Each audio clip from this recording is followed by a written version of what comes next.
టమాటా వేసాం కదా, మిక్సీ పట్టి ప్యూరీ వేసేసాము. ఇప్పుడు మనం పన్నీర్ వేసేసుకుందాము. 2 minutes అయింది కదా, పచ్చి వాసన పోయి ఉంటుంది. ఇప్పుడు మనం పన్నీర్ వేసేసుకున్నాము. ఇందులో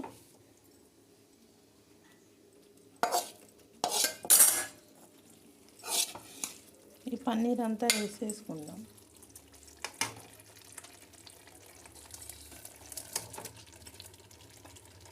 ఇందులో కొంచెం వాటర్ వేసుకుందామండి. చూసారా, మన పన్నీర్ కర్రీ రెడీ అయిపోతుంది. ఇక్కడ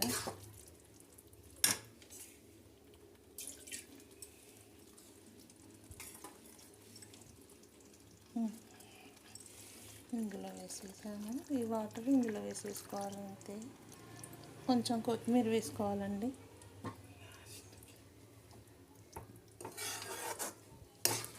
స్టవ్ ఆఫ్ చేసే ముందు కొత్తిమీర వేసుకుందాము. చూసారు కదా, 5 minutes పెట్టాలండి. మూత పెట్టుకుందాం. ఇప్పుడే పన్నీర్ వేసాం కదా, 5 minutes తర్వాత చూద్దాం. 2 minutes అయిపోయింది కదా, అయిపోయింది. చూసారా, అంత ఆయిల్ వచ్చేసింది చుట్టూ. మన పన్నీర్ కర్రీ అయిపోయిందండి. కొత్తిమీర వేసుకొని ఇంకా స్టవ్ ఆఫ్ చేసుకోవడమే. చూసారు కదా, మన paneer with gravy, paneer gravy అండి. హోటల్ స్టైల్ వచ్చింది. చూసారా, కొత్తిమీర వేసేసుకొని స్టవ్ ఆఫ్ చేసుకున్నాము.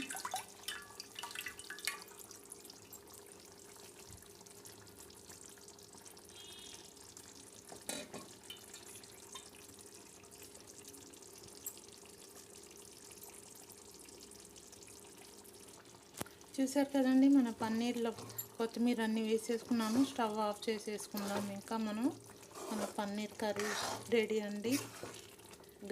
Paneer gravy ready. చూసారు కదా, స్టవ్ ఆఫ్ చేసేస్తున్నాను. ఆఫ్ చేసేసానండి, అయిపోయింది. ఇంకా మూత పెట్టుకుందాము. మీరు కూడా వెరైటీ డిషెస్ చేసి ఇలానే తిని ఎలా ఉందో కామెంట్స్లో చెప్పండి. Thank you guys. చూసారు కదా, ఎంత బాగుందో, తినేయాలనిపిస్తుంది అప్పుడే. చపాతీస్కి, పూరీస్కి ఇంకా చాలా బాగుంటుందండి. Thank you.